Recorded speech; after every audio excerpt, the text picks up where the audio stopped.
মুফতি মাওলানা তৈরি করাই যদি ইসলামের উদ্দেশ্য হইতো তাহলে রাসূল সাল্লাল্লাহু আলাইহি সাল্লাম মদিনায় মাদ্রাসা স্থাপন করে সাহাবীদেরকে মুফতি মাওলানা হিসেবে গড়ে তুলতেন। পীর, দরবেশ, সুফি, সাধক তৈরি করাই যদি ইসলামের উদ্দেশ্য হইতো তাহলে রাসূল সাল্লাল্লাহু আলাইহি সাল্লাম মদিনায় খানকা স্থাপন করে সাহাবীদেরকে নিয়ে গোল হয়ে বসে জিকির আজগার করতেন ও আধ্যাত্মিক সবক দিয়ে পীরে কামেল হিসেবে গড়ে তুলতেন।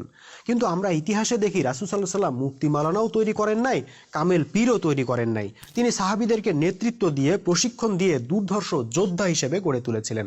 তারপর সেই যোদ্ধা সাহাবীরা অর্ধ পৃথিবীতে সংগ্রাম করে আল্লাহর হুকুম প্রতিষ্ঠা করেছিলেন এবং তার ফলে মানুষ দরজা খুলে ঘুমোতে পেরেছিল। একা একজন সুন্দরী যুবতী নারী রাতের অন্ধকারে নির্ভয়ে পথ চলতে পেরেছিল।